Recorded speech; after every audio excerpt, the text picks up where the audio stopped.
Live, and we are on. Hi, I'm Shannon, and we're on Speakeasy. And my buddy Hello. Clutch. Hello, Introduce guys. yourself, bro. Can you hear me? I hear you. Well, we're live now, so I just said, I'm Shannon. I'm here on. Yeah, And we have Arwen. Brother Arwen's joining us today. Hello. I'm not doing my camera because I just got out of the shower and I'm like, Clutch, you're roboting, dude. Did you hear him, Clutch? I used to joke with Clutch that transform and roll out. I would joke with Clutch that his moose that gets the reception needs to be moved to the other side of the house. Now I have two of you, Clutch, so I just removed the first one. All right, how do you sound? I can hear you guys fine. Okay. That's better. And Excellent. Joe has joined the chat. Joe Morgan's always here, right on the button. And Expedition Truth is a friend of yours, right, guys? Yeah, ET is Richard. Hey, Richard. Hey, Richard G. Hi, Richard. Nice to meet you. I'm Shannon.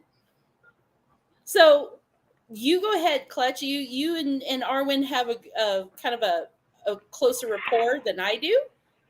And I know you had some ideas that you wanted to talk and bring up or just go on its own. Well, what I was thinking, since we wanted to use this channel just as an open forum to discuss anything that comes up.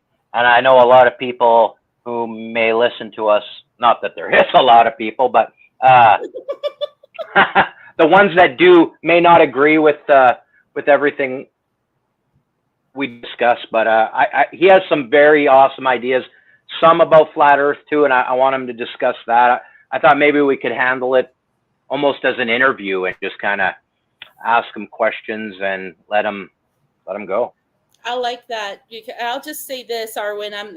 I've only really learned about flat Earth things in the last year, maybe since we kind of met Good Servant, and I never really got into it. But in watching your streams and some other people's, there's some concepts that I just are like, I'm gonna sit and listen because I think you've got a lot to teach, and I might ask questions. And I'm gonna ask people in chat, if you don't believe flat Earth, that's okay.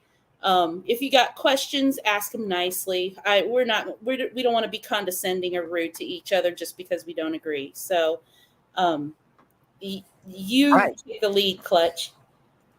Right. So before we go there, I'd just like to say, at least we can be assured that it'll actually work here, interacting with the chat, because since a few days on my channel, it seems like specific followers of mine now can't watch the show anymore. It permanently stalls, like during the live stream and afterward. Even though I can actually watch my own stream back, they can't. You are being throttled. I can go back and watch like yesterday's with no problem, but watching it live is definitely an issue. And I've noticed that with other live streams that are politically sensitive in any way. They seem to just not work. They buffer forever, but I can go watch another video, no problem. So take that as you will. I wonder if it does that too if you try to download them. Oh, I don't know. I have not tried that. Well, I noticed from my point of view, like I was just listening to your live stream yesterday, Arwen, and well,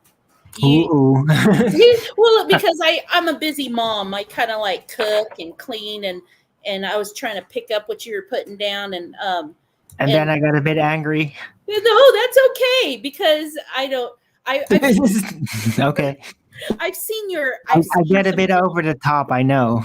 That's all right, because hey, I think though it's part of your gig and people like it, I don't like to see you upset, and I don't want you to be truly upset, but kind of when you rage out, it's kind of like an Alex Jones type rant, and it can be entertaining. That's true. It's part Yeah. of The problem is that sometimes it goes too far, and it's like, holy shit, it's like I'm going there. It's like I can't stop it anymore. It's just because learning to rein yourself in would be good. There's just so much frustration that needs to get out, and it flips me around. I become another person when that happens, and I feel very lucky that I can do that without suddenly my entire life being completely destroyed forever. Because that's usually what happens when people allow themselves to get to the point where they flip around like that in anger. Yeah. It's a good reset. It just kind of lets you reset everything, get everything that's bottled up out, and then we're ready to start. And I'll give you props too. Sorry to cut you off. I want to give them props because, like, it is high school level bullying beyond anything I've ever seen, especially personal attacks. And you handle it. You handle it well. Like, you have some of the thickest skin I've ever seen anyone ever have. Like, I don't know, I could handle that. And I consider myself pretty calm and thick skinned, but it's impressive. Yeah. Thank you. The weirdest thing is that I think I don't have thick skin at all. It should be I wish it was way thicker, but it's just It's like my own spirit like keeps scrubbing down the layers. It just if I have too many layers, then I'm not sensitive anymore. It's really like a conflicting battle, even trying to get it under control, because if I get it too much under control, then I'm not me anymore. Like, I don't recognize myself anymore then. I'd just be this snowed under person. And there are people like that, and they are awesome. They're like rocks in the sand that can stand the test of time. They're always very reliable, but they always get buried under it, right? In their spirit, they're like super tolerant. They want to help everybody's problem, but they always get buried under it. And that's just not the way that I work. I have to throw it off. I understand that. Is it Rich? I'm sorry. Is it Richard Expedition Truth or Rich? Just call him E.T. E.T. I like E.T.'s point. He said, Arwen, you're authentic, which I respect. And I think that's the important part that I was thinking about yesterday is it's very candid. If you don't have any emotions, it takes away the fact that you're personal with your group that you're projecting to. You know what? I will say this I want to add to E.T.'s point. Okay. I found Arwen through a chat with Big Bear, Owen Benjamin. Some people might like him, some people might hate him. That guy taught me a lot. I don't listen to him really much anymore, partly because it's so hard to find him.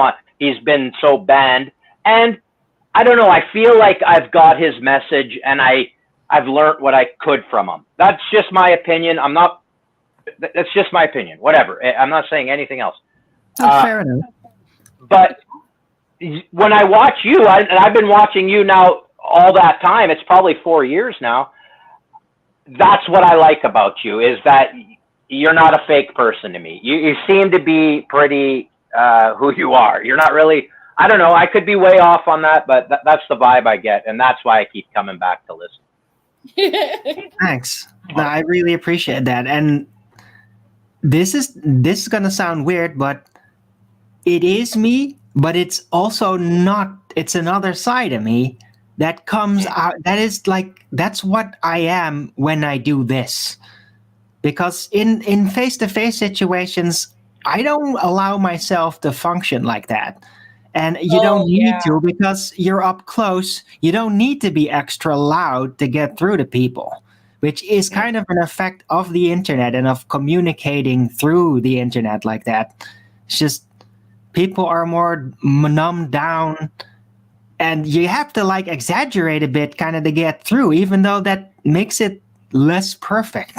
That's true. I know. Go ahead. Sorry.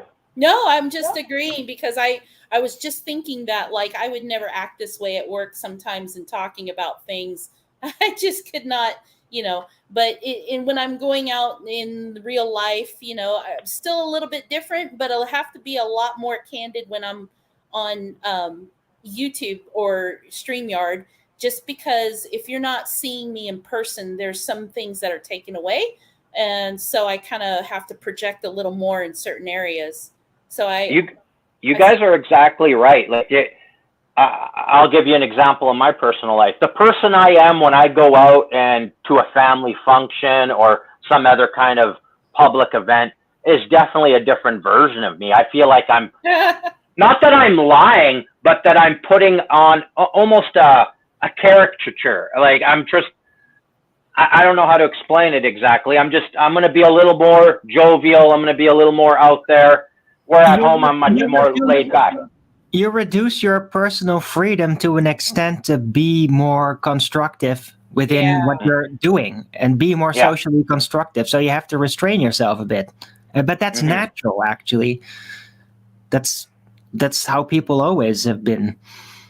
I think it's you part have of to restrain yourself. Like if we can't just continually face-to-face share every detail of our inner world, because then it'd be war all the time. Like they used to say, as a joke, they used to say that. Go to the grocery store to buy tomatoes and be like, "Do you really think the Earth is round like this tomato?" Just get in there. Food fights. That's awesome. Awesome. Well, go on. Yeah, you had some ideas you were messaging about Clutch, but I don't want to put it all on you. I just want to give you guys leeway. And no. Forever. I like the natural flow of the conversation. I think that's a better approach. But if you were, Arwen, if you were going to talk to someone who they have an open mind, they do see that the government could be lying to us or mainstream media. They're not a sheeple, they're awake to some extent. But that whole topic, it's a lot for people to take in and to understand. And it seems, hey, I'm going to say it, it does seem like, it seems crazy. You're like, what the fuck? Like, what are you smoking? And that's how I felt when I first discovered it. I openly mocked, like, I was like, that's the stupidest shit ever. But as I actually started listening to the arguments and trying to apply them, I was like, holy, like, there's something here. And to this point, I don't know what it is. I can't prove anything. I don't have the wealth to prove it. I don't have the means. I don't have the energy. I don't have the ability to prove that. But like any proposition, any kind of idea, you're good. Like, your grandpa is your grandpa because you accept that. There comes a point for me where I just kind of like, I accept it, and it opened my eyes really to God and that we're in a created realm. It doesn't freak me out. It actually, to me, is more freeing. But that's a huge ramble. If you were going to meet someone who was open-minded, how would you explain this? How would you start? What would be your best proofs to open their eyes further, I guess? Well, that's an interesting and good question. I would first off not try to even like want to wake them up. I'd spend more time like probing their mind and to see like what they're into. So it's not like oh, I got some really important things for you. I don't approach it like that tropish way that old conspiracy theorists would do. Like, oh, look at what I got here. But rather like, oh, just see what they're into. Like, what are you into? Like, do you like math? Do you care about politics?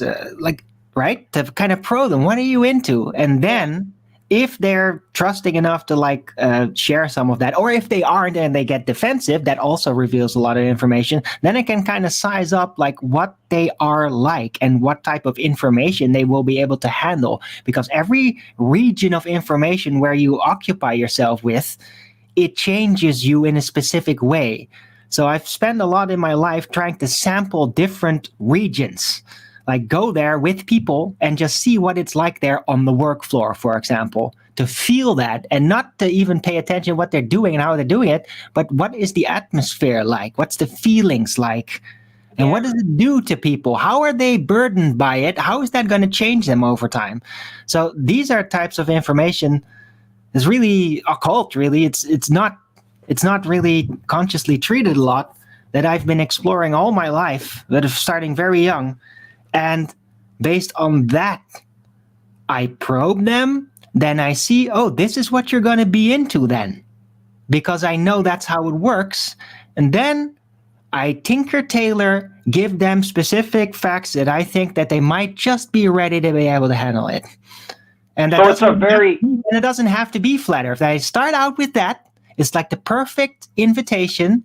They usually take it, and then by how they take it, I can see how much they're ready for more. If I can pile it on, right? Because they're ripe for it, or whether they'll just treat that subject, and you can see it's burdening them, so I don't drag in more subjects, so they can just round this thing out and digest it better instead of piling it on, which will make them not digest it, and they'll just eject it, right? so it's a very personal argument that you would come up. It's a very individual, and you're going to appeal to what they're into, where their intellect lies. I get it. So there's no mass way you could tell everyone at once, really. Well, if you do that, if you throw it into a group, then you can't do that individually, right? Because it takes too much time. Other people get disinterested then. So, but if you do it in a group, then the conspiracy theorist method is really the only way to go. It's just, okay, I'm going to throw certain things into this room and then hope that they can handle it.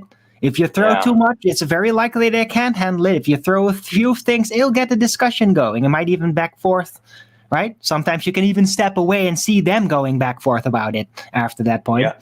Right? But it's a different approach when you have multiple people or when you have an individual. And when you have an individual and it's one-on-one, if you have all this knowledge and insight intuitively, then you can like tinker tailor present them with information that you can size them up as being just right to be able to handle that.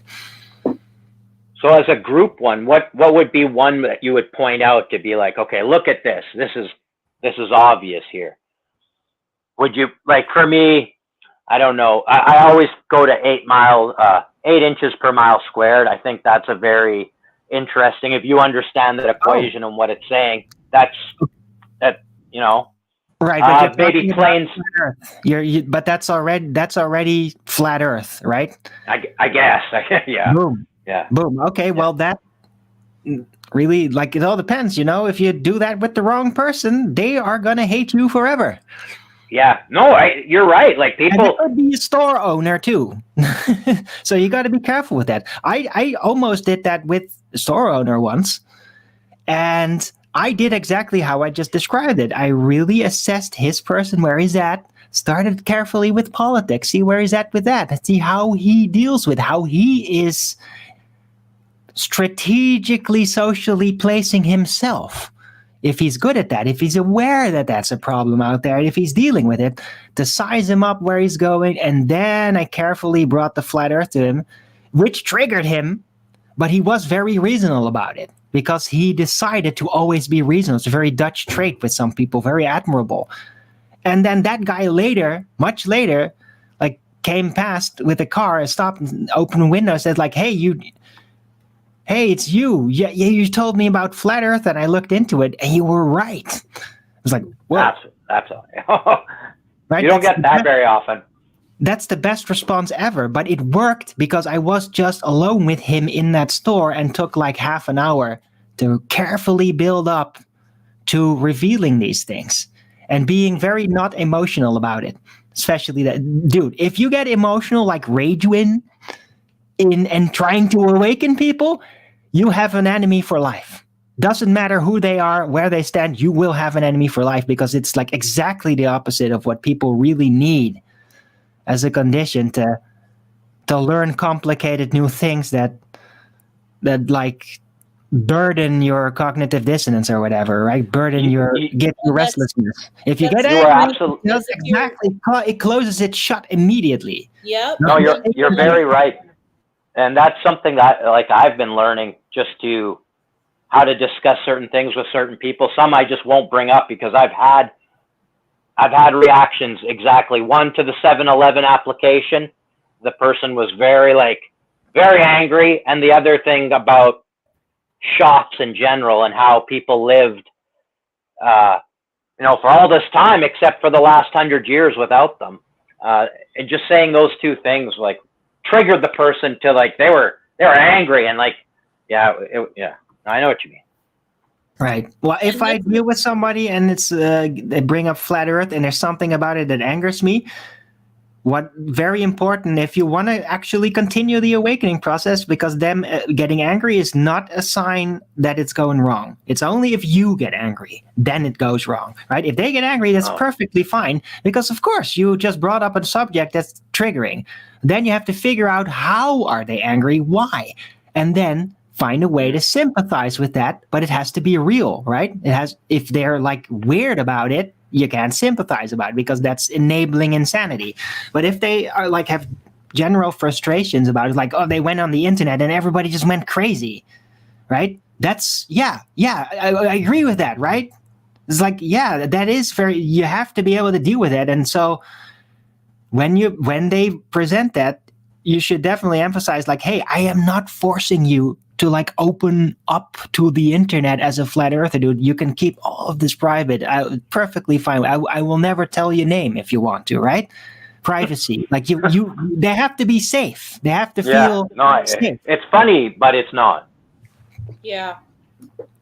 It all depends. Like if they're really just a triggered idiot, like just like on the internet, and they don't know how to face-to-face communicate properly because they've just did too much internet and not enough face-to-face communication.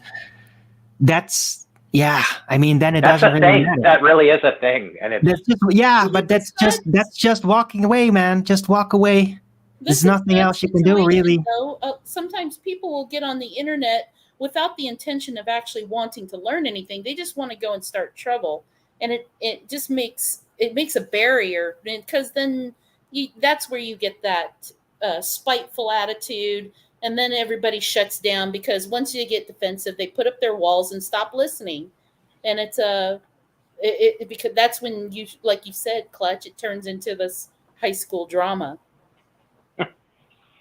That's what it sounded like. Like in watching some of the chats and stuff, I'm like, why at his place, yeah. Comments? You're not helping.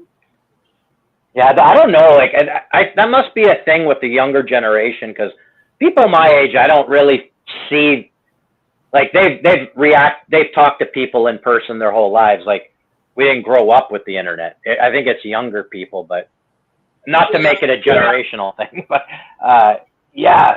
it's weird. I don't know. I don't know.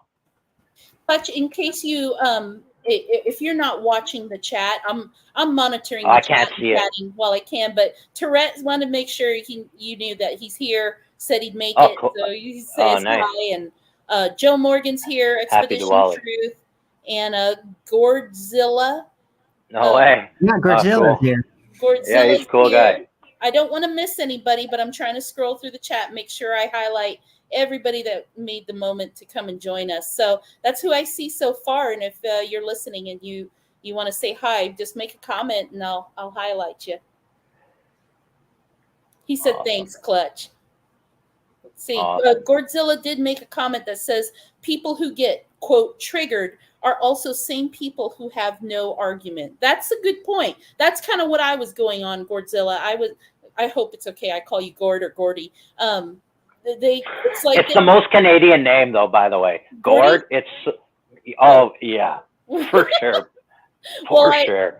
I agree with Gordzilla. Right, bud? They don't have anything to bring to the table. They just get triggered and cause trouble for the sake of, I guess. It is that, though. It is exactly that. They don't have. You've just broken through something, and they realize that they're wrong, and they can't handle it. It's like, I don't know. I think it's like an ego thing. It's just their egos can't handle it. Then they have to like come up with some kind of lie, I guess. I don't know. Whatever they've been spewed. To try it. If they can't handle it, then they get jealous of those that do, because it makes them look stupid. So then it has to be destroyed.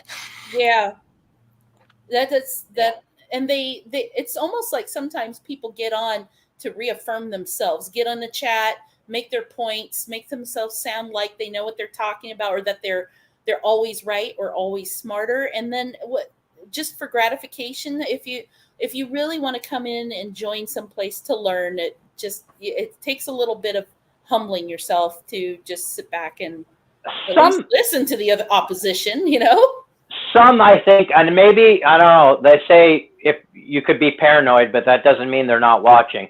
Some of them have to be gatekeepers. Like, they just don't want that information out. It has to be, because... Might be right. Like, I don't know, it's hard to believe everyone's at that same level of stupidity. I don't know. No, but it's, I want to say something about that level of stupidity, There's this weird dynamic that happens with the consciousness and the people out there with the stupidity. I personally experienced this when I was younger, and that is, stupidity is really like the bottom layer that is like perceived to be doable in a social way. So how stupid you get is based on how stupid you think you can get away with in society without getting severe detriments. And the problem is that this effect is gradually increasing. So the acceptable level of stupidity is starting to gradually increase, which makes people act more stupid. And they get kind of caught up in acting more stupid, and you can snap them out of it. And then you realize that they're not actually that stupid. They just got carried away in acting stupid because it's being tolerated. Nobody's snapping them out of it. The mob mentality, sort of. Snowball effect, too. Yeah. Yeah, but because it's tolerated. It's like an indulgence. You've described the movie Idiocracy. Have you ever seen? In a way, it is. Yeah. But it's not really overtly spoken about there. It's kind of suggested as kind of genetic and all that, right? Evolution-based thinking. Really, it is kind of that. But logically, psychologically, stupidity, where people allow themselves to act stupid or drunk or whatever, is based on how they perceive the world to be tolerant against that, and how they think they can be perceived without getting into severe trouble, right? Because if you're like in a country where everything is much stricter and is like, let's say an Arabic country, right? With Sharia, like, you're not going to be thinking like, oh yeah, I'm going to get drunk and just go out there, because it's not being accepted there. So you're not going to allow yourself to be that stupid. But in the West, it's like, it just becomes more and more tolerant of intolerable things. And that encourages on an intuitive level, all people, especially young people, like, oh, well, if it's that stupid, that means they're okay with me being that stupid. That's what it actually does. Right. That's why people become that stupid, because they think they're allowed to be that stupid because the media is showing them that. I was just going to ask you, and do you think it's promoted in modern day culture it's like a downgrade to, they're promoting sexual immorality and partying? Corruption. Corruption. Yes. Taking God out of schools. Like, when I was growing up, you'd say the Lord's Prayer when you grew up in school. You're not allowed to pray. They actually took praying out of, yesterday was something we have, it's called Remembrance Day. And it's when we honor our veterans. Oh yeah. Yeah. And they stopped praying there too. Like, just taking God out of everything. Yeah, it's crazy. I don't know. Let's see how that works out for you, Just an insert from the chat. Gordzilla said, seems you have to be way stupid just to fit in with modern, quote, society. Idiocracy is not a comedy. It's a documentary. Damn, Clutch said that while I was typing this. So nice. And then Expedition Truth said 1984 Idiocracy, maybe a bit of Brave New World. I agree. Gordzilla said, great minds. Yup, Richard. Stupid is a self-correcting problem. Expedition Truth said, hey, by the way, Gord's heavy Canadian presence going on. Yeah. Awesome. It's interesting, by the way, to compare Brave New World with Idiocracy. They're very distinctly different in one aspect. Did you know? Because Yes. Brave New World is a socially engineered, effectively like communism, organized world with an exception policy. You can actually live outside of that, which is tough, kind of like gypsies would live, right? Yeah. But it's a completely socially engineered, like a communist society world. Well, Idiocracy is completely left to its devices. It's basically capitalism left to its devices without being properly organized. So it's a very different way it has been established and developed, right? One has been That's created interesting. and designed by people, the other has not. It's just been left the way it is, and that's the result. I would say it's what's happening now is the latter. Or I mean the former. Well, it's a bit of both. It's a bit of both, right? I think it's programmed. I think it is. They try to do it. I agree. But hold on, they try to do the social engineering. They try to introduce Brave New World and 9084, but when they don't succeed, well, then they just do the Idiocracy. They just let it slip. They just don't do their jobs. They just let it all go to waste. See? Yeah. So Yeah. it's Yeah. either. Yeah. Either you No, get the Brave that's New clever. World or you get the Idiocracy. That's the false dichotomy they're giving you. I You see just that blew a my lot. mind a little bit, I think. Yeah, no, you're I right. see that a lot in the society, especially in the more impoverished areas. Is just the expectation. That's exactly it. Yeah. Like Yeah. a third world country. Yeah. They The just left to their own expectations now devices. for people in population is I don't have to do anything. Well, the government's just going to take care of it. I'll just live off welfare, or somebody else eventually will take care. It's very complacent. Like it just the sense of entitlement that comes with it too is what really gets under my skin. It's just Dilapidation. It's Yes. dilapidation, and with dilapidation comes delusion. Because we can't live in dilapidation. It's super demoralizing. So people just become delusional about it. It's logical response. and Because you don't want that to be real. and that's Nobody I does. do you guys do you Yeah. That's why they lie to themselves. Yeah. lie to themselves? And Wow. I was about to ask the question from Arwen. I mean, I clutch it. You know, you and I have seen the videos and talked about the education system, and almost like it's indoctrinating people to be this way. I just was wondering Arwen's take on that too.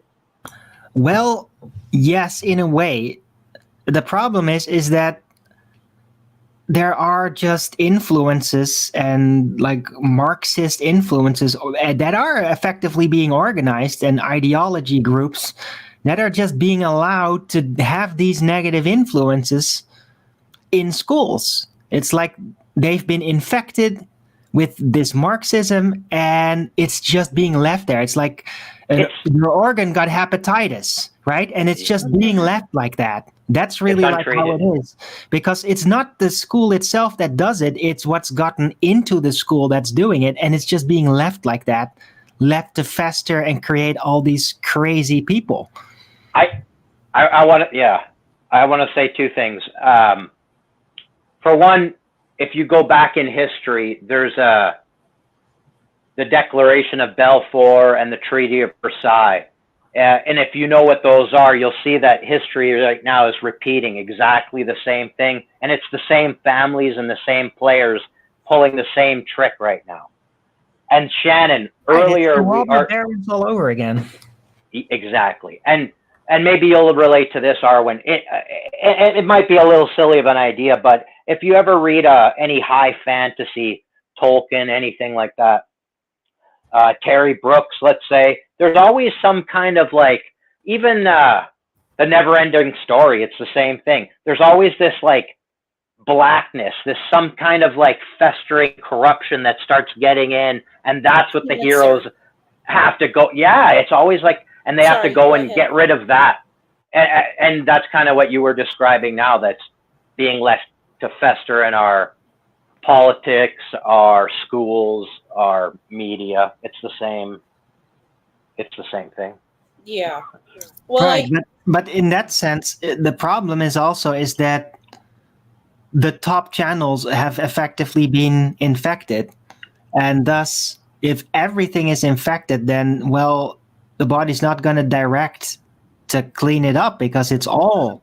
And in the meantime, we're at the ground level, us guys, everybody else out there, like we want to stop it, but we don't know where to begin. Like the only logical thing would be a complete revolution, but like we're not really in the position to be able to do that anymore. It's like we've created the material machine over time, and now we can't really get to it. It's like, I agree with you, but do you think it's kind of like Owen would say, with a revolution, it's just we're switching the players and it's the game is the same. We just shook the board up and now the people at the top are at the bottom and the people at the bottom are at the top. But it's the same game.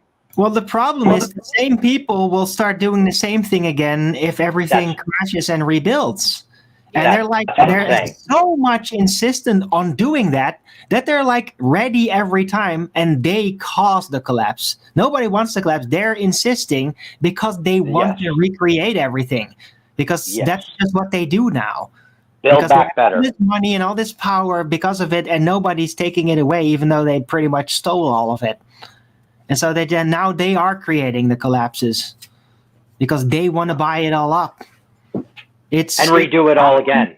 It's monopoly out of control. And there were laws and systems to prevent this sort of thing from happening, and they have been disabled. It's like this super important component of the world political immune system has completely been removed. Well, I see it here. Those laws exist, except they're just not followed. They just don't follow. So law means nothing when they don't follow it. Yeah, well, that's like an immune system just being turned off. Yeah, I guess, exactly. Yeah. Could it be kind and what do you do? You know, what the hell do you do? You need to replace it, but it's become so big and complicated. Who can do that? And how do we? I don't think we can. I think our lot is to experience it, go through it. You got to ride that roller coaster, and we can't really change it. We're just here to experience it, and it's just going to be kind of like what Matt says. It's like it has its own reality. Itself has its own agenda, and it's going to do what it's going to do. I think we're just here for the ride, buddy. Oh, you Matt Quantum of Conscious, you mean? Yeah. Yeah. Yeah, he definitely looks at it like that. Like reality is a creature. It's fascinating. It is, yeah. I don't know. I think it... Go ahead, sorry. No, it's just he does definitely have a point. There's something about it. But, I mean, he always draws solipsistic conclusions, though. He even makes fun of it that way. But, I mean, yeah. There's a lot of times where I'm just like, no, I don't agree. But you have a very entertaining... He has such an entertaining way of just talking about these things. Yeah, his presentation's on point for sure. And hilarious. Yeah, he's a funny guy. He is, yeah. I don't know. I kind of... I do feel there's something to what he's saying, though, because maybe it's not reality itself. Maybe it's God, and God's laid the chessboard out, and it's going to play out as it is. And I don't know if that goes against free will, because you're kind of... just because he knows the move you're going to make doesn't mean that you're not free to make that move. Right. Well, you know, it's funny to compare it now with Matt Quantum Conscious, but like the situation I'm having with my channel, right? Yeah. That's like one of those moments that made me think like, this ain't real. Like this doesn't make any damn sense. Like, they live here, and now they specifically block my followers from being able to watch me. Not me, not anybody else, but like what? Like this can't be real. Like, I know, dude. Like what? Works. That's not how any of this works. Like what? Well, you think it could be like an AI? Well, you could call it that. It just doesn't make any logical sense to me that that's happening. Like, what's going on here? That shouldn't be working like that. It just makes it look like it's all a facade. Like how it's supposed to work is a facade. That's exactly what Matt is always saying. Yeah, no. That's why I say this ain't real. Arwen, I have a question. Now I know you're in the Netherlands, is that right? Yes. Okay. I'm not real familiar with how censorship and laws and things are in the Netherlands. So, I know that like well, sometimes when I'm looking at videos on YouTube or I post videos on YouTube, sometimes I get a message like this is not available in these countries, and there's this list because of their censorship laws. And I don't know if that has any bearing on why you're having that happen to your stuff. No, absolutely not. Really? Because there are laws here. They're very specific and very liberal, actually. They're very free. I mean, they have to be, otherwise I couldn't do what I do without Right. continually getting police visits. But I learned I did get a couple in the past. What? But it's very specific. Oh my God. It's very specific how I didn't know that. Waiting But it's for that all about- visit. He's always careful. threatening. It's all about whether you threaten individuals by name or specific groups. Oh, If you do yeah, that, they Oh my count. gosh. That's not allowed. You get a strike, they come with the police, whatever. And so that's not what I do. Except Wow. I still kind of do it, but I do it with, well, like new groups that aren't like traditionally protected groups, like Yeah. specific activists or something, right? I mean, I'm just doing that, and they think apparently it's fine to express myself like that. I don't actually do it. I don't address people to do it, and so it's all fine. It's just me ranting, and that seems to be perfectly fine. And the police knows what I do. I've been doing this for years now. Like, I'm not getting in trouble financially with my bank or with my government or anything. Take a quick pause because Godzilla just asked to specifically read that to them, please. Just came to me. I like it. So I'm not sure which comment you're talking about, Godzilla. I see a few. He said, I hope you're a he. It says, speak the word revolution. The word is all of us. And then, it just popped up. For free will, an adversary must be present and the judge absent. I hope that's the one you're talking to, the line above. Okay, so that's the line that Godzilla really wanted to make sure I brought to your attention. And then just one extra. Tourette said, Arwen, your channel lives are not just working for subscribers, but also not working for non-subs. I checked. So that I just wanted to update you on that being said. Okay, so they're just completely shadow banning me. Yeah. So how about my old videos? Do they have that too? My older videos? Is it everything, or is it just the recent stuff? It's only the lives. I can watch anything that you presented in the past, and it doesn't do that to me at all. Right. But it's only your lives. That's the only time I have that problem, and it only started recently. 2-3 days ago, something like that. So I guess the question is, have you pissed somebody off recently? I'm kidding. It couldn't be like, I you know what? I'm going to plead ignorance. I don't really know much about hacking, but I know that there was some problems with certain individuals. There's nothing they could do that would throttle or screw up your stream, would there, on their end? I don't think that moderator functions have specific. Oh, would you like to stall this channel? No. But is there a way they can get in through a back door that way? I guess was what I was wondering. I don't think so. No, they shouldn't be able to. If they're doing that then it's happening covertly. I think Tourette said after the 10th November, nothing working. So I think he's agreeing that it's something recently, but I think the moderator function is still completely slave to the creator's account. So there's nothing they can really do to override anything on the creator. Does that make sense? Yeah, no, okay. I was just thinking out loud. Yeah, but it's not about that. This is like a technical glitch type function. And they can just make that happen, make it seem random, even though it's very specific and doesn't make any damn sense. And then they don't do anything about it. I wouldn't even know, like how do I even contact them to like tell them this is happening? Like, I don't know. That's a nightmare because you could contact them and they would just send like auto-generated responses, and then you never hear anything again. I almost wonder if it's just more of a YouTube censorship or censorship of your area, or your country, or something to that matter. I don't know. It's too bad because the information that you put out there should be your right to, I'm going with freedom of speech.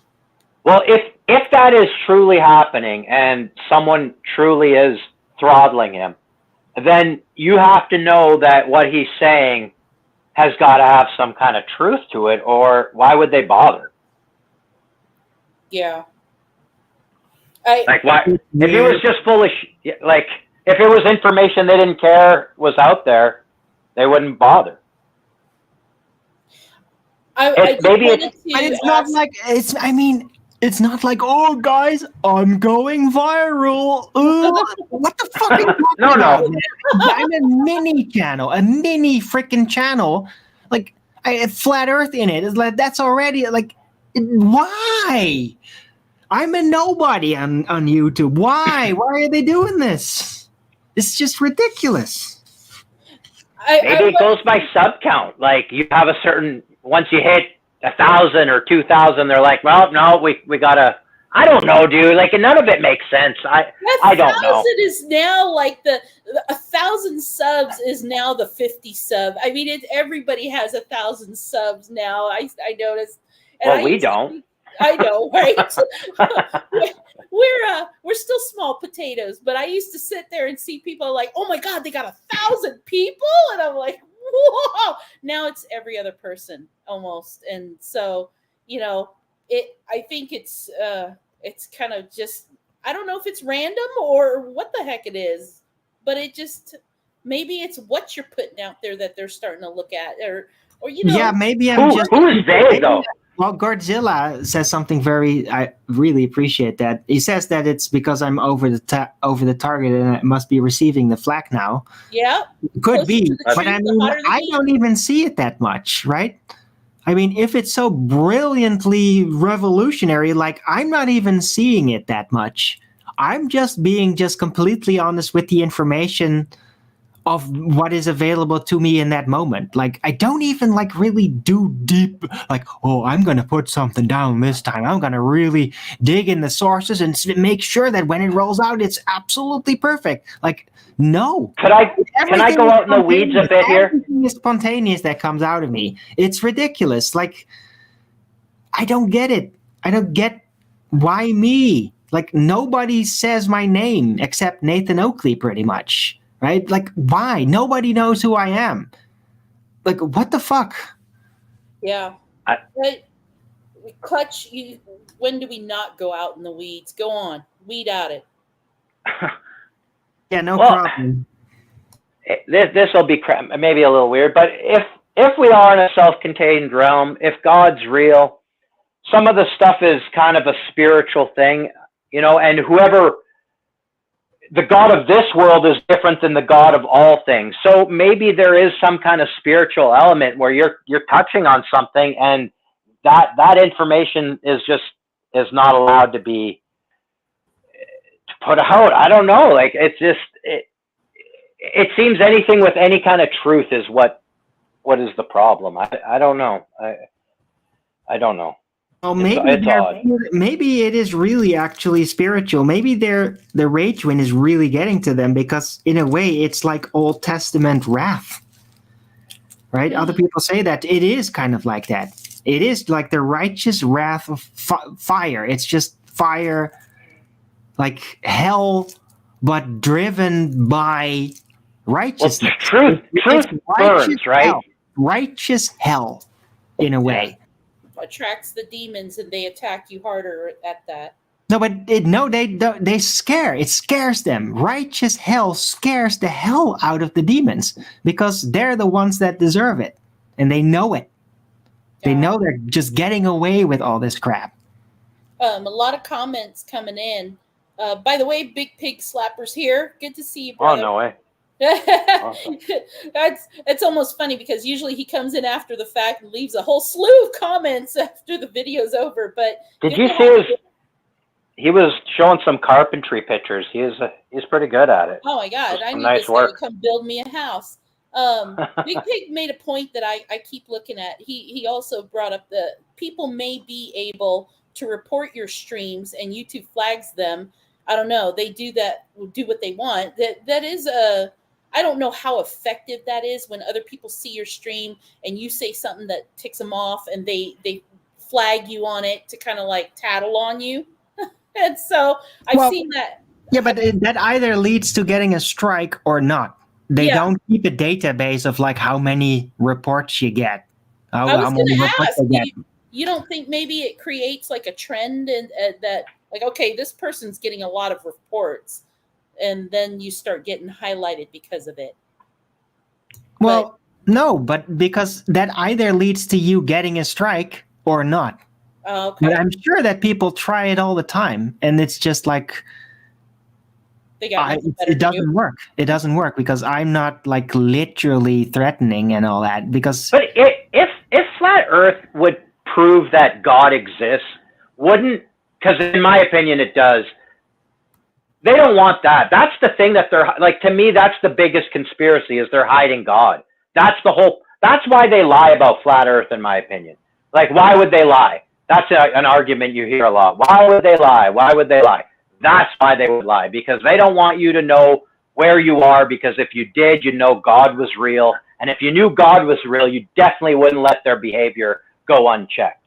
That's the thing, I think. I agree. It's one part of it, though, because the biggest part is that Flat Earth reveals that the entire reality that's being rolled out as official truth is actually mind control systems about everything to keep everybody under control and within the system, to make you dependent on that reality. And that's what Flat Earth reveals more than anything, even more than God. Okay? Because even people in that system can still believe in God, whether they're told it exists or not. So Big Pig said that he agrees with Clutch on a statement where he said he can't even mention Revelation 3:9 anymore, no matter how he tries to conceal it. So what is 3:9? I'll bring up the quote. I don't know it off the top of my head, but yeah, me neither. I never memorize that stuff. I don't memorize it, but I'll bring it up. But go on. I'm gonna search it. Oh, go on. I'm interested. Well, I was just thinking about what Arwen said. No, I'm almost afraid to quote it if it's going to like give him trouble. But it says, "Behold, I will make them of the synagogue of Satan, which say they are Jews and are not, but do lie." Dude, Behold. that's exactly what I was talking about earlier. The Declaration of Balfour, Treaty of Versailles. Look in your history. It's the same people. They're hiding behind something. I don't even want to say who they are either, because can I add something? That's also the same people who basically were Soviet Russia. Exactly. Were, but aren't. They moved, right? Yeah, they just go to another country, take another last name, and just start over again with the other country. Yes. That's exactly what's happening in America. All the Western nations, really. The UK, Canada, Australia. Clutch, I got to stop you. Gordzilla's putting up the red flag. Says, careful, Clutch. You're getting too close. Especially, dude, no, like, he would probably know how Canada is. And we have something called a human rights tribunal, man. If I say the wrong thing, they could just bring me there, and there ain't shit. Like, I'm guilty. There's nothing I can do. I'm guilty. Jeez. Basically. There's no, like, innocent before you're proven guilty in that setting. Right. And if you say anything they don't want you to say, especially about, like, the numbers, for example, anything like that, you're done. See you, son. Laughing. He said, stop noticing. Let's not go there then. Let's try to avoid yeah, that. we don't want you locked up, Clutch. Like, I dance around it all the time because it's got to be said. Like, it's the truth. I'll never, like, I don't lie. Anything I say, I could be wrong, but I'm not lying. And I know you know that quote, but yes, but you could avoid some trouble by simply insinuating it without saying it. Yes, right? I don't. Yeah. You got to talk around these things. Otherwise, you just get in trouble. You got to get used to it. It's just like Matt Quantum of Conscious hobo code. He overdoes it, right? But with certain things, you really got to do it. Otherwise, you get in trouble. So don't risk it. Yeah. But it's just funny, though, because the one time I'm just thinking this, like, some of these people made a comment like this is the first time they've heard you talk, Clutch, and it's like hilarious. The first time they get to hear you talk, you say something, and then we never hear from you again or something. Black helicopters show up, right? Like Henry Hill looking out the window, like, oh God, they're there. Okay, that should be the thumbnail. There you go. That's perfect.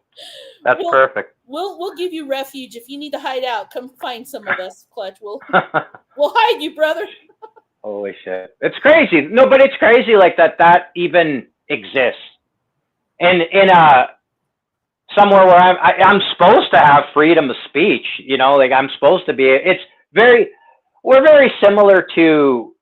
We're like an amalgamation of UK and America. We're kind of like a weird mix of that, but we hold a lot of the same values, and that's supposed to be one of them. Yeah. Godzilla actually made a similar comment about that. Said Canada no longer has free speech. Arguably never did have it. No, there's something in our, like we didn't even have a constitution until the 80s. And inside of it, there's something called the notwithstanding clause. And basically, that means that you have these privileges until they say you don't. Huh. Well, you're still under the crown. Like it's basically a pretend separate nation, but like the king can just veto anything.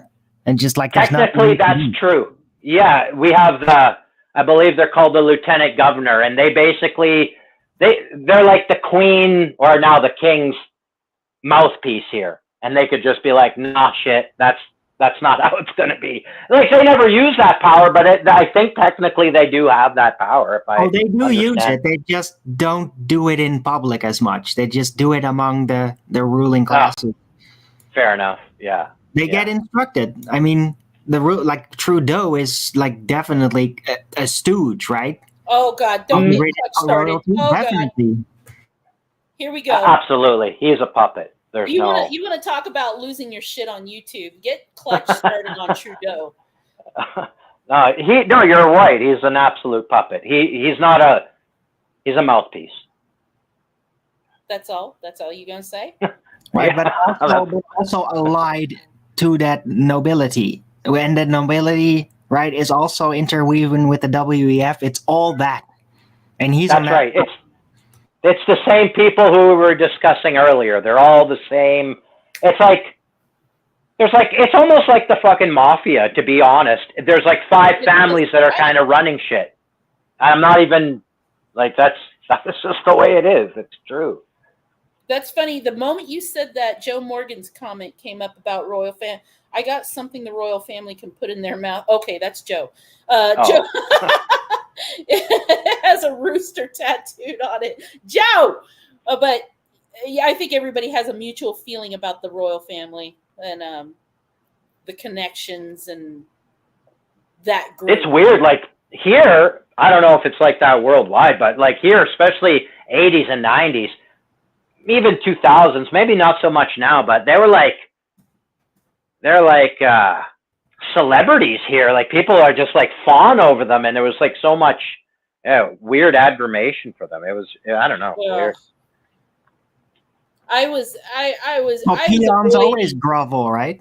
Yeah. Peons always grovel to the masters. Thank you, Arwen. I was just gonna say the same thing. I was trying to avoid all the media of people just, and I'm sorry, when the Lizard Queen died, everybody was just, oh, the most wonderful. She committed her whole life, and it's like, whatever. And then watching the crowds. I'm gonna step in and say that for a queen, she was actually pretty good. But I mean, yeah, it could have been a lot worse, like how it's now. Seriously. Ooh. Like if you see the new king and what he's doing, we're all nostalgic for the old I was just king. gonna ask you that. Oh my gosh, Arwen, that's so funny. I was just gonna say, okay, then I got a question. What's your feeling on the new king, Charlie? Charlie. Total clown. He's a clown. You know what? He's not. Yeah. He doesn't even have this. He doesn't even have the. What do you call that? That dignity. That statehood dignity. The old queen was very good at being a queen. This guy is a clown. He doesn't. It's just another puppet. He's not real. He's been waiting his whole life for this. Yeah, I feel like every time I see him, I just see that kid that finally gets this 5 minutes of it. Like he's always wanted. Yeah, I've always wanted this. Oh boy, but now he doesn't know what to do. Like it's weird. I just see this. Funny you guys are talking. I just seen this comedian. I can't remember his name. He's got black hair. He's British, and he always he's kind of an insult comic. I can't remember the dude's name. Maybe the chat will have it. But somebody look it up. I just seen him fawning over Charlie there, and how he was like, oh, he's the most educated man. He's been having teas and dinners with all the most interesting people in the world his whole life, and he has knowledge on all these subjects. And he was just fawning over him. It was weird to see. Carr, maybe his name is Jimmy Carr. I don't know. I could be off. I don't know, man. I mean, he might be pretty entertaining, right? He might be good at rubbing elbows with the nobles and all that. It might be very popular in that setting. Yeah. But as a ruler, I don't think he's doing a very good job. He doesn't really have a coherent British vision. It's like abandoning Britishness. And the queen was kind of already guilty of letting that all happen, right? But before she let that happen, she was actually a very important person to uphold that. And this guy is not doing it. He could actually take the opportunity and reinsert the real British system. He's not doing it. This is weak. He's weak as a king. Might be very cool as a guy to hang around with, but as a king, I mean, he's a cuck. It doesn't mix. He's cucking through the oligarchy. My whole impression, I guess, of the royal family and the leadership in any country really is just that they are the front. So I guess with the queen, I always just kind of felt like she put on a good show, but I don't think any of the decisions were really hers. No, I think they're each kind of family's responsible for different aspects, and just that area of the world is there's three kind of main branches where you have the religious order, the economic order, and the military. Right. DC is the military. The UK is the financial, and then Rome would be the religious arm of it. But there's different banking dynasties, and those bankers, they're controlling everything. It's like a big octopus.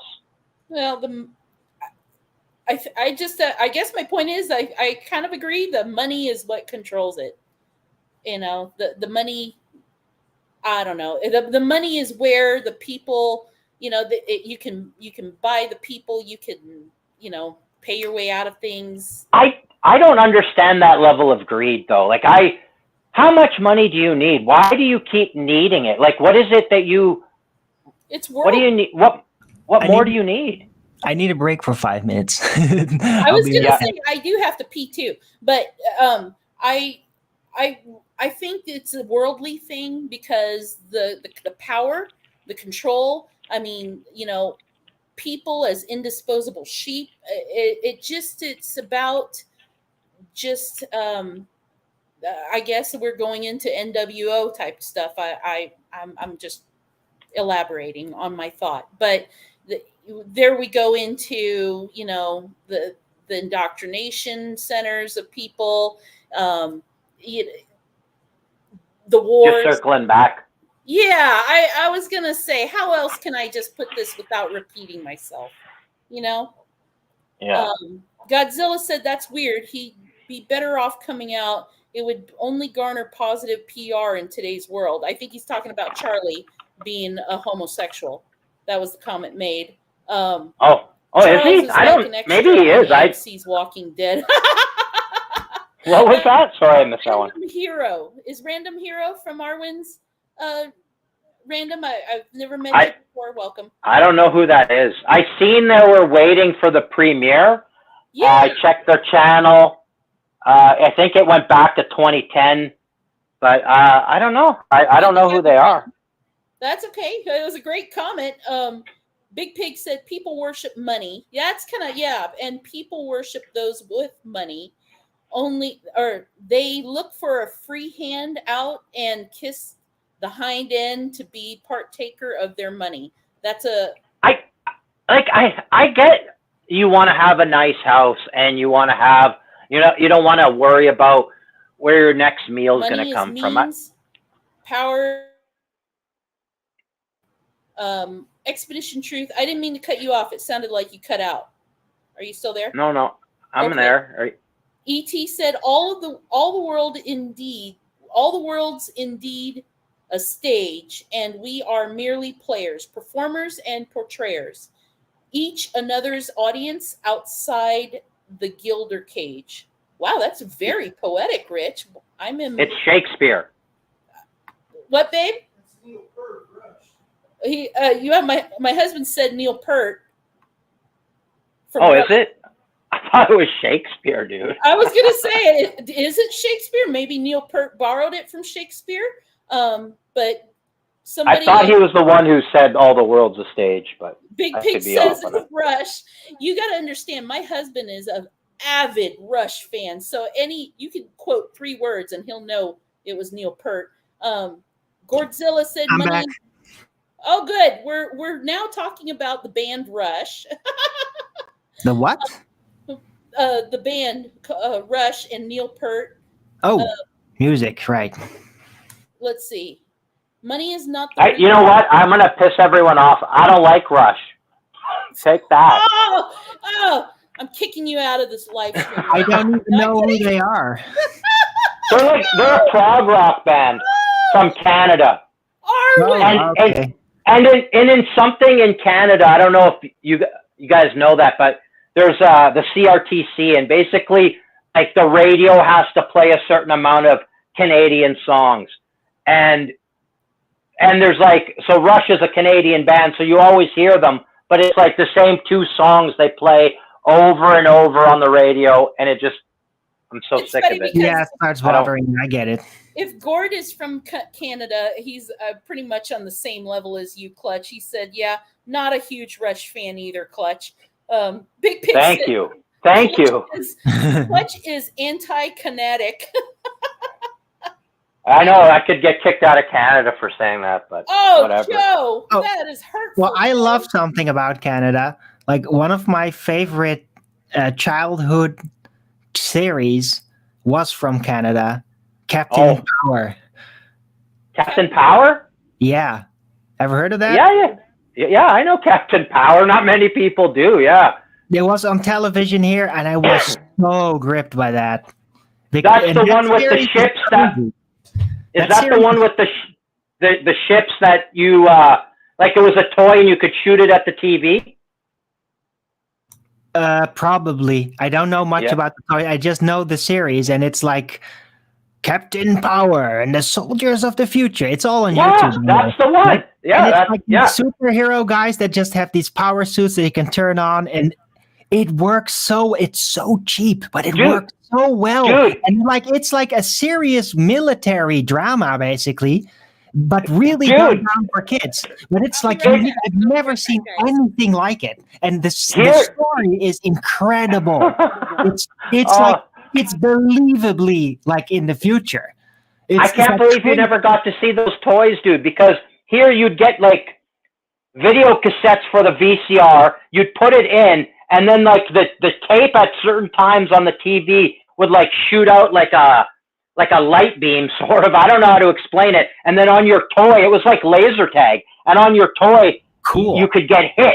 And if you got hit too many times, your ship would blow up. And you had to shoot back at it and like score points. It was wild. It was like early Wii shit. Yeah, it was awesome. Never heard of that. That sounds amazing. Yeah, no one ever knows about that. Yeah, that's I can't believe you guys got that there. That's awesome. We just got the series, and it was like people didn't like it. People were very disapproving of the series. Why? Because it's way too dark for little children. It's violent. Yeah, it's violent. Yeah. No, but it's like serious military drama and like people dying and they're making emotional points about it, right? Not yeah. It used to be okay to like, like the Teenage Mutant Ninja Turtles, you just have goofballs and they get knocked down and they might die. Nobody cares. But this is like serious, even though it was aimed at children. So it's like it's almost like a Power Rangers, but it's super serious, which is bizarre. Yeah. Awesome. That's awesome. You know, it is awesome, and I love it. And it's like it's the thing that like really like got my boy side. Like, oh, it made me like I want to be in the military at that age because of that series. It's like I want to be one of those guys. I want to help them out. There's probably some subliminal messages in it to like make you like want to join. Yeah, it was very pro-military, but in a way, I even kind of like that about it because isn't that weird? So like not it's so not PC. It's like oh no, SJWs are just gonna have a meltdown if they see this shit. Isn't it weird that like in the 80s and I guess early 90s, it was like the TV shows were pro-military. Everything was like we're strong, we're men, like everything masculine. Yeah, and then all of a sudden it just was gone. Like and now it's like everything about that is the opposite. Powerpuff Girls. Yeah, it's just so weird, like how that. Woo. I grew up on that Voltron, Robotech.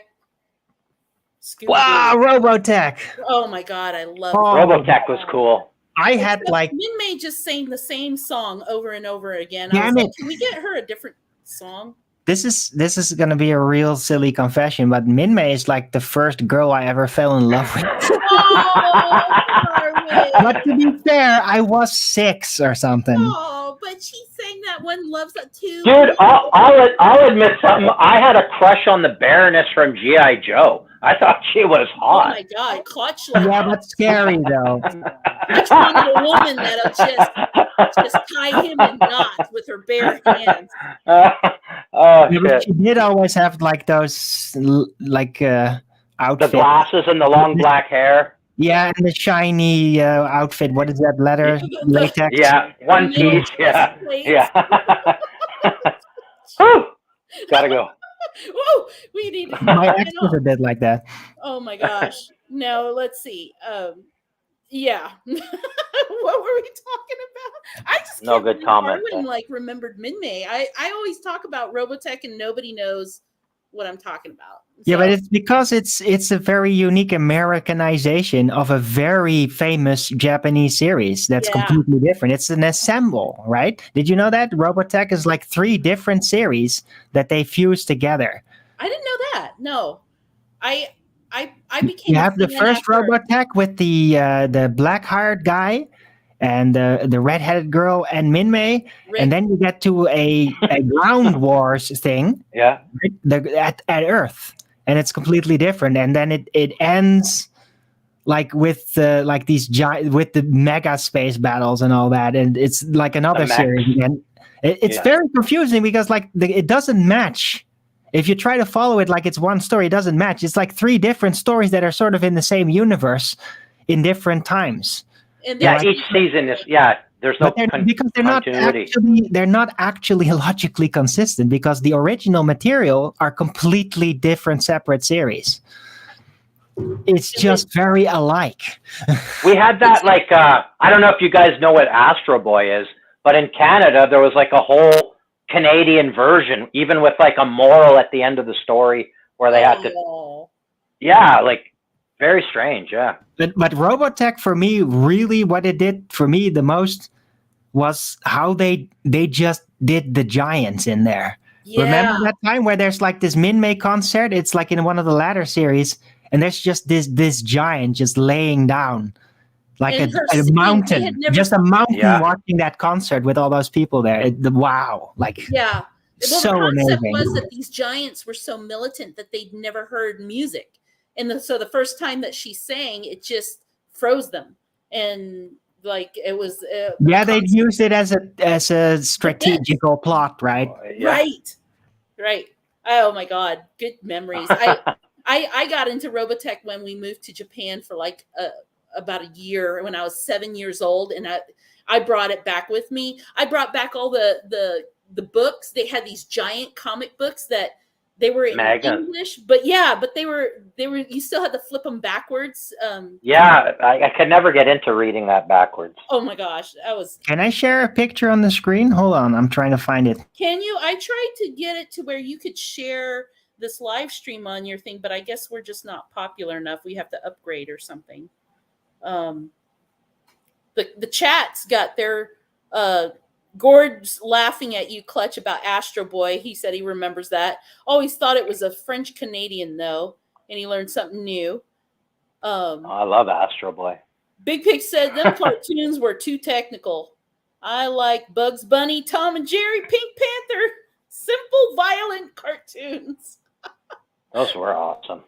I like old Looney Tunes. That was the best stuff ever. I do. I like the older stuff too, and I joke about G.I. Joe and stuff, but I was thrilled a month ago when I found an actual live stream that continuously plays G.I. Joe cartoons on YouTube. Not kidding.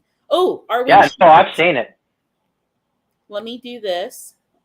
Oh yeah, is that the Meg? What is it? BattleTech. Is that the BattleTech, Arwen? Yeah, that's the original with a booster too, a space booster, because they used to be, they're not actually space vehicles, remember? So they needed that booster to get anywhere. Right. I remember these graphics. But just the look of this is so freaking, just this thing, what they did with this is like this hybridized robotics. It's like not like, oh, a transformer, but like hybridized robot. Oh my God, was that amazing. It is cooler than Transformers. Transformers kind of meh. No, I like Transformers because it's real characters, it's real robotics. This is like hyper sci-fi futuristic robotics engineering, and that's what the Japanese, of course, have mastered like none other. And I love this thing, what they made. Yeah. And by the way, I had a Transformer that you could do this with, literally this, because you just didn't switch the nose out for the head. You just do. So you had a Robotech. Was it Starscream? No. Yeah, you can actually do that with Starscream, but I did it with another one. What's it called again? It's Skyfire. What is it? From the aerial bots? Did you ever have Gundam? Oh, yeah. Gundam had similar robots. I don't know. Yeah, Gundam had the same. That's because it's based on Gundam. Yeah. Oh, but my Gundam God. evolved very far. There's like recent series of that. Did you know on Netflix? It's all over Netflix. I've been watching. They like got really high tech and 3D with that shit. I did not. Oh, no.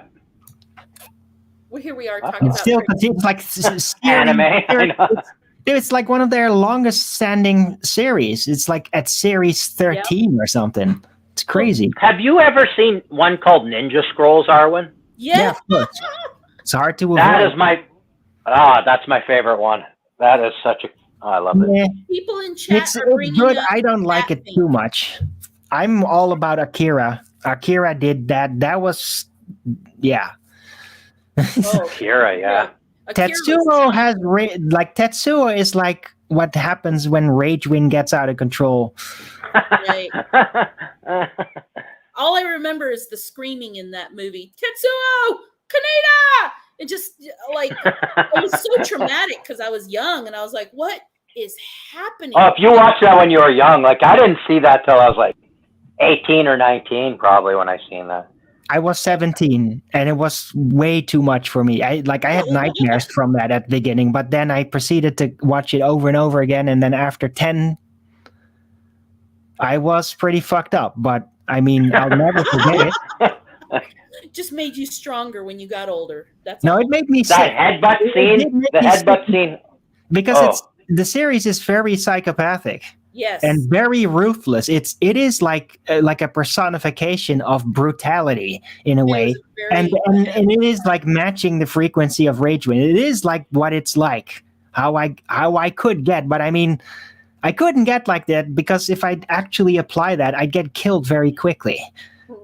Do you feel like that is really do you really feel like a different person when you're like that? Yes. Do you think something has overtaken you, or do you have any control? Are you watching it from a distance, kind of third person? Halfway. It's like I'm possessed, but I still have it under control. It's just that form of that state just limits your options because the way you can choose works differently. Then it's just I'm being subjected to another reality. And Is this something? What it also does specifically is when I engage with Ragewin, it suddenly makes me able to open up all these doors. Because when I'm enraged, I can handle talking about it. When I'm not enraged, I cannot handle talk about it. I'll avoid all those doors, right? This is wild. Is this something you always had, or is it something more of a, I don't want to say like a lasting effect from those experiences you had with that dude in Dark World, kind of? Both. I have always had it, but I've always been able to like suppress it. I can't do it. I can't suppress it anymore. It's too damaging to me. It's too painful. Could you give me a gist on this Dark World and thing, because I'm a little lost. It sounds like you guys are referring to an experience I've not ever heard of. I'll let him if he wants. Would you mind, Arwen, or is it too long of a story, or should I? Did we lose him? No, he's on mute. He took the thing off. Oh, sorry. Yeah, I forgot mute. Oh, that's okay. But I was just asking because I know there's some people in chat too that probably don't know you as well as Clutch does. Well, I'll get into it, but first I'm going to get my tea. Be back in like 30 seconds. Okay, well, I'll catch up on the chat, which Clutch might appreciate. What? Yeah, I will. Just to give you a heads up, like in the next, I got maybe 20 minutes left, and I got to run. That's all right, because we got Walmart groceries we got to go pick up and some errands. And so the chat was getting really into the cartoon talk, talking about G.I. Joe, and they were asking if anybody watched Batfink. I've never heard of Batfink, but Godzilla says he remembers a cartoon called Batfink in the recess. It was from the 80s. Random Heroes said it's an old cartoon from the early 80s. And then they said, I wonder if Gord knows Rocket Robin Hood or Hercules. Those were my jam. I watched them every morning. Hell yeah, man. Don't even diss that shit. That was the best ever. My favorite. That and Hercules. Tourette Googled Batfink and said it's 66 to 67 was the years. That's old cartoon. Yep. Godzilla said, yep, both. Pick me. Awesome. Wow. Hey, Herc. Yeah. Awesome. Let's see. I don't get it. And karate. Oh, you're back, Arwen. Okay. Yeah. Oh, just some old cartoons, Arwen. I don't know. You probably didn't get them. Rocket Robin Hood and a Hercules cartoon. They're made by the same company, but it's a long time ago, like 60s, 70s. I know. I kind of despise Rocket Robin Hood. You know it, and you don't roast it. Oh, bro, I grew up with it. I loved it. Yeah, I know. When you grow up with it, you can't help but like it. My dad likes it too. I despise it. I think it's really freaking dumb. I'm Oh, sorry. it is. I'm not going to argue with you. It's dumb, but it is. It's just it tickles me because yeah, like you said, I grew up. I was a little kid, and it's something I liked then. Yeah. Gordon I said would- the same thing. Like, if you want to go good old stuff, like take me to the Twilight Zone, right? Everybody Oh, talks about it, but I mean, that's actually interesting. Like, that's like proper That's- science fiction, basic science fiction, and I like it. Mind exercise right there, because that stuff will make you think. And My favorite episode is when there's these aliens, or they seem like aliens, but at the end they're the humans, and they've landed on a planet, and the old lady's like a giant to them. Do you guys know that one? Wow. probably it doesn't ring a bell. I right forgot. A lot of weird things happen in there. now. I know. That's a good one. Twilight That's my Zone. favorite. Okay, so Okay, but let them finish. Yeah, before we gotta. 20 minutes left, but I really want to hear this explanation from Arwen. 20 move. I don't know if I'm gonna fit all that. Okay, Dark World visions.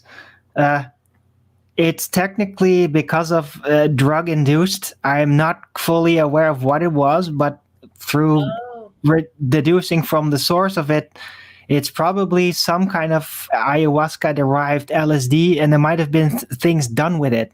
The guy seemed to be very sourced and probably had like. How did you come in contact with this guy? He went at the same school as me, and he was actually 2 years younger. It's very bizarre. Because when it happened, I was 17, he was 15. Try to figure that one out. Like, he initiated me in this, or basically tried to trap me and scam me in retrospect. But to me, all of that stuff was new, and he presented himself. One of the first things was like that he's a Jesuit, and other things that I am not going to get into. But that was already weird enough. And I didn't know anything about the Jesuits then. And I just said like, oh yeah, sure. Which is like terrifying in retrospect. But But he basically gave me that stuff, and that like without any proper preparation. Like I've had potential similar experience when I was younger, but all with people that didn't want me to suffer or whatever, right? They had my best interest at heart, like teaching and all that. I think I may have had something. But this time, I got tricked by him. He tried to roll me in, and eventually, like, he tried some kind of MK Ultra thing on me, but it never got that far. Yeah, that's what I was going to ask too. Is it like a mind control kind of situation that he was trying to do? You said to people earlier. No, but look, this is where it got into. Like, he tried that, but I got addicted to it. I got addicted to the challenge because it was difficult. And he tried it on me. I would undergo it and then just like not be broken and know what he was doing. And I could tell him, and I just kept him friendly. It's like, it's a very bizarre process of everything that's happened with that guy. And there is kind of a handler relationship, even though I've resisted eventually. But it's surreal because like when all the drug experience happened, what basically happened is that something manifested with exactly his form. And at first I thought that it was like him on the other side, and he was basically there to try to teach me things or whatever, or communicate things. But later it like just turned into the devil. But it still looked like him, but it's just more apparent like this is just pure sadistic, destructive evil. Wow. And like I experienced things with him, and then I tried to talk with the guy, the actual Jesuit guy, and like he had no idea what I was talking about. At first, when he was younger, he did actually like try weird dream magic through this process where he would consciously do things away from me, and then in my sleep he would appear there and we could communicate things. It was very surreal, very magical. But that process then seemed to continue without him knowing about it. And so it wasn't him. It was something else. And I think that might have been like the devil, if there's such a thing. Certainly acted like it. So, Arwen, when you were referring to the days like yesterday where you kind of just like lose control, is that in relation to something that might have started with this guy? Well, right. What I just explained is really the start of it all. Like, how did it get to that point? But I've had like vast experience on that other side, and not all accompanied by the devil. Let's just call him that in that case, because on the other side it was the devil, wasn't the Jesuit guy, even though he looked like him. Although I have like I've seen really dark shit like that he has done that he never told me. You just get to see that. You get to see, like, maybe he took that stuff, and because I took it, we were like psionically connected, so I could just see everything that he's done in his life or something. Right. But then that eventually didn't happen anymore, and it would basically just something with his face trying to manipulate me all the time whenever it happened. But I eventually like rejected him, and he was allergic to Christ and everything. So, and then it just a long period of kind of like dwelling. But before I got out of that, it was like a lot of hell, and like mostly things that I got to learn that I was just absolutely incapable of handling. And it just kept happening, more information that I wasn't able to handle, and more information that and it would just never stop. So I got completely overloaded while I had to maintain composure, like not let go, not burst, because that could literally be lethal, I understood. And then when I get out of it, it burned me out in that entire experience. And I think that burning out is like why I've become super intolerant of injustice and evil. And that's what's causing this rage to just puke forth almost. So it's because I've been overburdened, as psionically tortured in the dark world. It messed up my spirit and how it works, how it responds to things. It is said that people who take DMT or ayahuasca, that they have very similar experiences, and people do talk about being able to like almost meet in like, it's like you're in a totally different realm. You're not here anymore. You're somewhere else, and they can meet. Yeah, and another thing I thought, oh, sorry, go ahead. That's the dark world, the other side. For me, it's the dark world. I call it the dark world specifically as like a trademark because something very specific happened where it became the dark world with other entities that did something in my head, and it's like a glass. That's what I was going to say. And suddenly there was no more celestial lights that I could see. It was just a big dark room. Like it was turned off, and it kind of stayed that way. My goodness. When you're in that state, some people say lucid dreaming, some people say astral traveling, possibly DMT. They say that you're more susceptible to attacks from other entities. And it sounds like something like that is what happened to you. Like you kind of did battle with whatever this is. And yeah, I can understand that kind of weird burnout after. It's very interesting. Do you think though that there's some kind of attachment now, that it's kind of, there's some part of it that's stuck with you? Yeah. The experience itself is the attachment. And I can't forget it. I can't forget my visions. I can't forget about it. And it is probably the most traumatizing thing I've ever experienced. But there's so much I can learn from it. And if I just have myself under control enough, then I can look at it without feeling the trauma from it. But because those entities are known liars, could it be that the visions they showed you were lies, that they were trying to mess with you? All the time. But the point is, I already figured that out long ago. But where are they getting the information from? Because these entities didn't seem to have a understanding of linear time.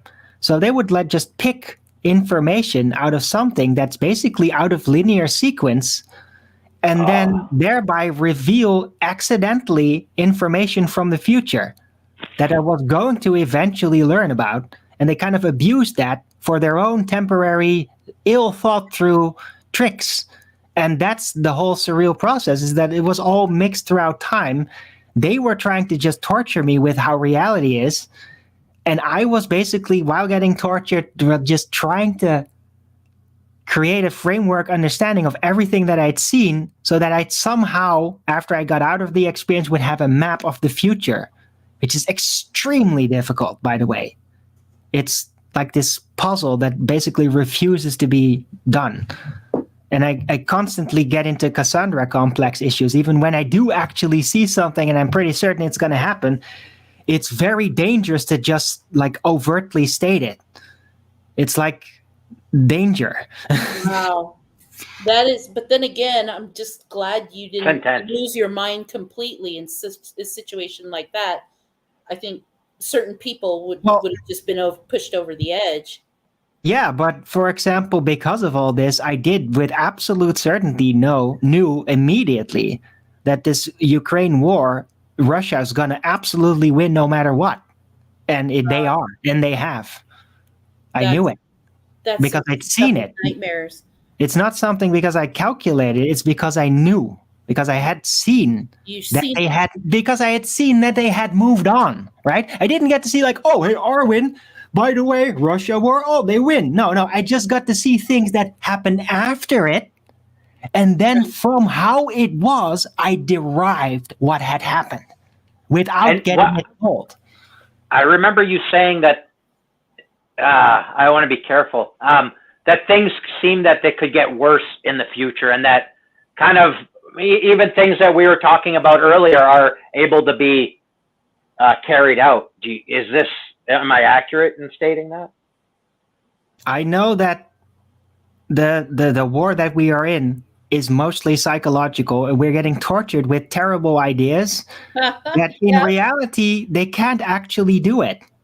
But they can drive us nuts with believing that they can do it. And that changes our psyche to go into a surrender mode like a slave, and that's how they are succeeding. It's because people are believing that they're winning. By winning the war before the battle actually begins. It's all it's their only mechanism, really. Right. Right? There's no war. Like, there's no actual, there's battles, and there's like turf wars and all that. There's no actual wars. Godzilla said, order out of chaos. Thank you for explaining that, Arwen. That couldn't have been a fun topic to sit and talk about, but I knew I was missing something, so I wanted to ask. I can continue if you want, if you have the time for it. Well, I think Clutch has to go, and I got about 10 more minutes. We can roll. Okay, I'm all for it. I'm enthralled. So sorry, just my wife has to take over the internet at 1:00. That's why. That's the reason I have to go at that time. Blame it on the wife. Otherwise, I would keep going. Yeah. Right. But to try to continue and summarize, if you like, what I kind of tried to do, and it's very crazy that I even considered that, is like, I was going to get tortured, and either I could like mope and try to sit through it and forget about it, or I could like use my autistic talents to basically map information, not to try to make linear sense out of it, but to store information in a way that I could later look back upon and then make sense of it. And it did work. Wow. It's timey-wimey, it's Cassandra complex, but it still works. I still know like where things are going to end in 20 years every time, but I have to just measure it in the moment. What is Cassandra complex? I'm unfamiliar with that term. It's from a Greek legend. It's like Cassandra got to know the future, but then she couldn't stop it from happening. So the knowledge didn't prevent it from happening, right? And that's the thing. It's torturous, yeah. And I got to see the whole freaking New World Order shit and how it was going to roll out, and that's still going to win in the end, but that it still was going to just do a lot of damage. And that's why I'm get so rage win sometimes. It's like, yeah, are you enjoying this thing while you're all getting preoccupied with delusions? Like, there's still damage being done and you're still not stopping it. And yeah, you win in the end, but look at all the damage, right? All this damage. You can prevent this. Like, if we just do it now.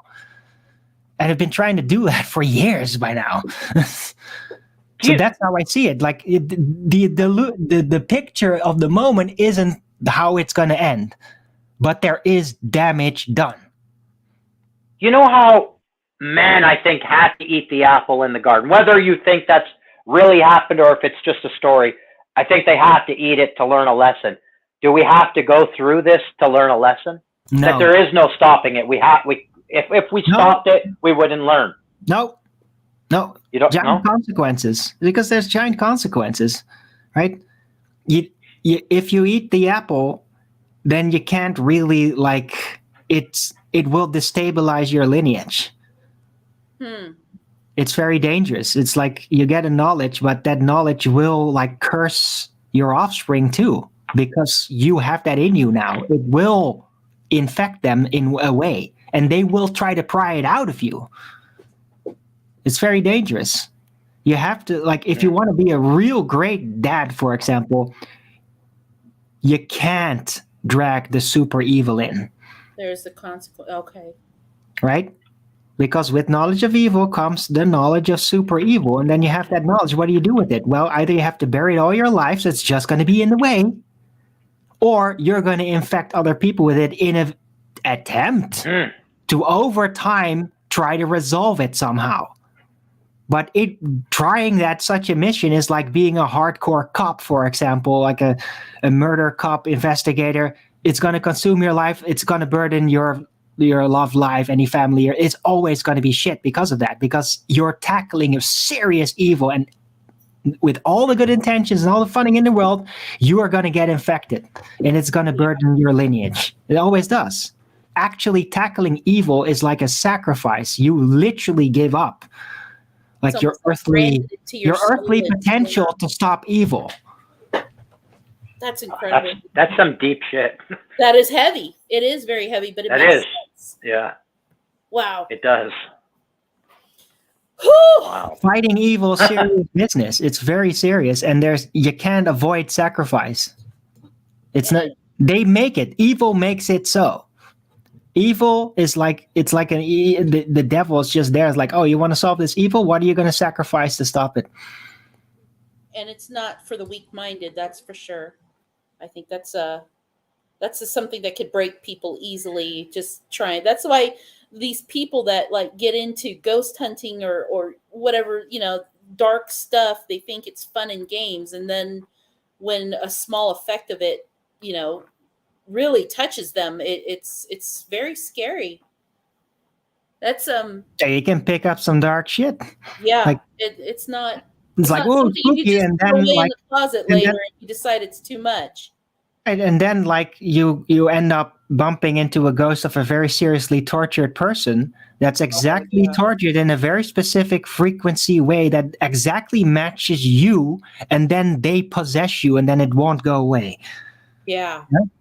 You don't mess around with ghosts. It's not a joke. No, and if you're gonna hold on. If you're gonna go after ghosts, then you must do it with a priestly mission to try to bring peace to them. If you're just doing it for entertainment, they're gonna venge themselves on you at some point. Thank you. That's exactly how I feel when I watch these.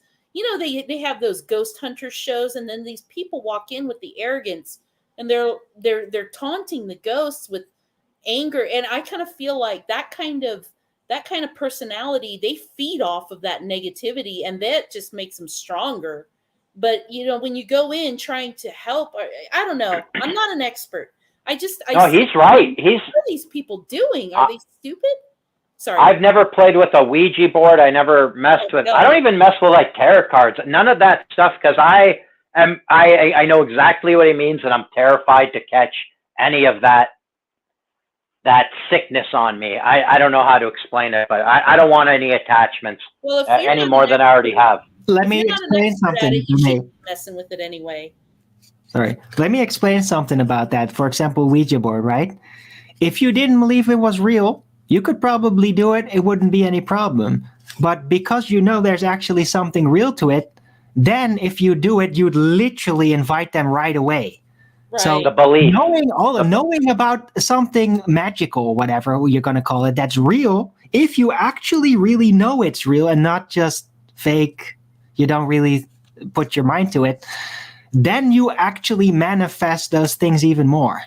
It's like, if magic is real, then it really works. Yeah. I just watched a movie called Skeleton Key that is exactly about that. They're dealing with magic, and she doesn't believe it works. And as she learns that it works, it starts to affect her because she believes it. Right. I don't want to ruin the movie. The spirit opens up and it gets a way in. Well, your skepticism, and like, this is the funny thing. Skepticism is like magic resistance.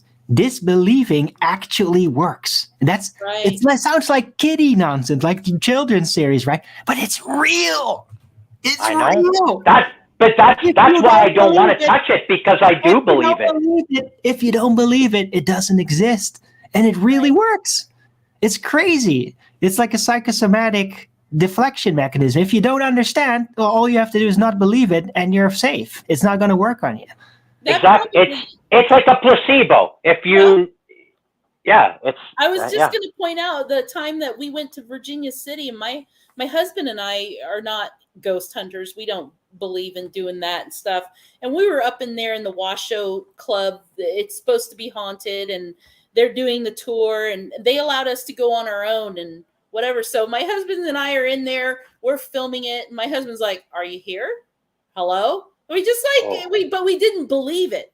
We had zero confidence that this was really all the hype, and of course nothing happened. So but then you hear people that talk about going up there, and they're like, "Oh, I felt the presence," and I'm like, how? But it's like almost wondering if they felt it because they're sensitive, because they open up their senses, and then you become super sensitive, and then like the least of movement's gonna just jitter you, like you're a deer, right? A deer on antennas, like, oh, so is a predator coming? Yeah, you're gonna feel anything.